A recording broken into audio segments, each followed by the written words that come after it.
बायकोमध्ये हे 20 गुण असतील तर घरामध्ये वाद कधीच होणार नाहीत. नंबर 1. घरातील स्त्रीने किंवा बायकोने नेहमी मन मिळावू असावे. नंबर 2. घरातील गोष्टी किंवा घरातील वादविवाद बाहेर जाऊन सांगू नये. नंबर 3. माहेरच्या लोकांसमोर चुकूनही आपल्या नवऱ्याचा अपमान करू नये. नंबर 4. संसार म्हणजे नवरा बायको दोघेच नसून संपूर्ण कुटुंब असते, तर संपूर्ण कुटुंबाशी प्रेमाने वागावे.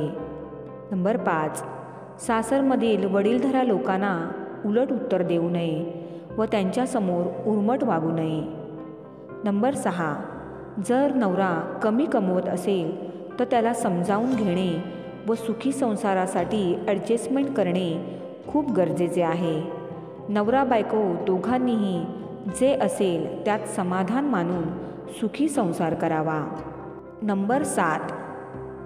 जर सासरमध्ये अपमान होत असेल तर त्याचे उत्तर योग्य भाषेत व मर्यादेमध्ये राहून द्यावे. नंबर 8. सासरचे लोक जर सतत चूक काढत असतील तर थोडे दिवस किमान ती चूक सुधारण्याचा प्रयत्न करा आणि सर्वांचे मन जिंकण्याचा प्रयत्न करावा. तसे नाही झाले तर दुसऱ्यांना बोलण्यापेक्षा आपल्या कामातून आपले वेगळेपण आणि अस्तित्व निर्माण करा. नंबर 9. जर नवऱ्याबरोबर भांडण झाले तर लगेच माहेरी निघून जाणे चुकीचे आहे, कारण नवरा बायकोमधील भांडण हे माहेरी सांगितल्यामुळे आपल्याच नवऱ्याची बदनामी होते व त्याचा कमीपणा होतो. नंबर 10.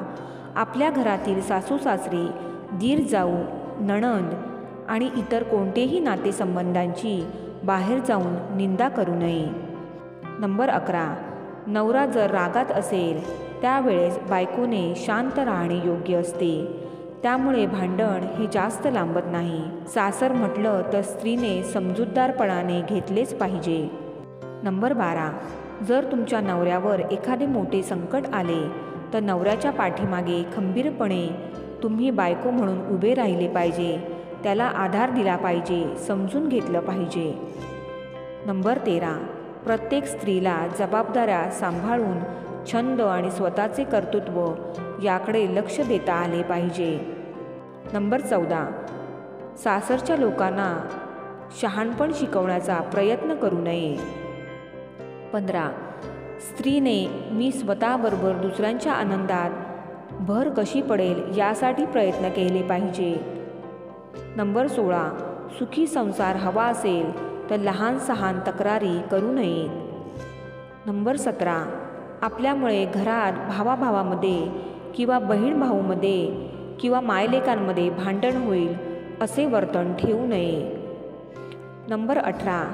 घरामधील क्षुल्लक तक्रारी नवऱ्याला वारंवार सांगू नका, कारण त्यामुळे त्याचे कामाकडे दुर्लक्ष होऊन यश प्राप्त करू शकणार नाही. नंबर 19. नवरा जर कोणत्या काळजीमध्ये असेल, टेन्शनमध्ये असेल तर त्याची चौकशी करून त्यांना मानसिक आधार देणे बायकोचे प्रथम कर्तव्य आहे. नंबर 20. नवरा जर तुमच्याशी पूर्वीपेक्षा वाईट वागत असेल तर त्याच्या मनात तुमच्याविषयी काही गैरसमज झाला आहे का याची विचारपूस करून घेणे व त्याचा खुलासा करून योग्य बाजू मांडणे. मित्रमैत्रिणींनो, घरात स्त्री चांगली असेल तर घरची प्रगती कोणीही थांबवू शकत नाही. पण एक लक्षात घ्या, एका बायकोला नवऱ्याची साथ हवी असते आणि ती जर तिला मिळाली तर घरामध्ये सुख, शांती आणि समाधान सर्व काही येऊ शकते. पण जर सासरमध्ये तिच्याशी काही चुकीची वागणूक झाली तर ती तरी कशी शांत बसेल.